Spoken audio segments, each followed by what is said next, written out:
We've been habitually conditioned to experience a consciousness that is fractured into what is me and not me. What we should understand is that this fracturing is an illusion.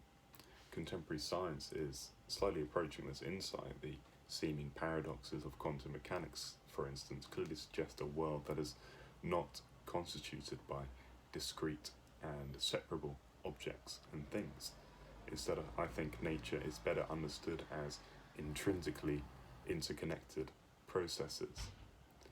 You are ultimately a process, a pattern of unfathomable complexity that is dispelling the entirety of nature into the next thought, feeling, or sensation that instantiates in your consciousness. There is no place where you can reasonably say, this is where I start and this is where I end. You see, this process of seeing the interconnectedness of everything is often said to be akin to waking from a dream. If we think about it, in a dream we can have all sorts of experiences that feel in the moment indistinguishable from reality. We can experience truly convincing scenarios involving other people and things that in the moment we do not recognize to be entirely the projections of the dreaming mind. In this case, we identify with the dream avatar and not the external contents of the dream, the places we find ourselves in, the dream characters that we are interacting with. It is only when waking up that we recognize that, oh, I was not just the dream avatar, rather I was the entire dream construction. It is all me on some level. We can understand this quite easily for our personal dreams, but if we take it a level further to consider the manifestation of our waking conscious experience, the incarnation of reality as it is manifesting right now, what if this too follows a similar line? Whilst our personal consciousness, like in a dream state, has a certain locus and perspective, it seems as though I'm in here and you are in there, we can accept that in the dream world. We are not just the observer, but also everything that is being observed, the dreamed up characters, the external environments, etc.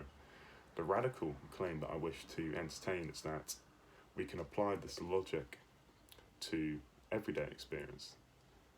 And it is here where we start to approach what a unity experience is. It's the deep sense of the interconnectedness of things, or rather processes. It's a deep recognition of the mutual dependency between the inside and the outside, the inner and the outer.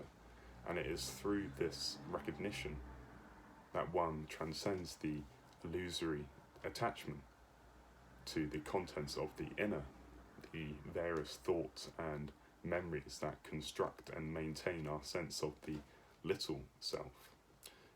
All these thoughts and memories, that dictate who we think we are and what we are doing.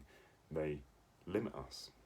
They trap our sense of self into something that is bordered, categorized, and finite. You see, if one truly just sits with oneself and watches these thoughts, they will just come and go. And in recognizing the transience and impermanence of these egocentric thoughts, one sees that these thoughts are not essentially them.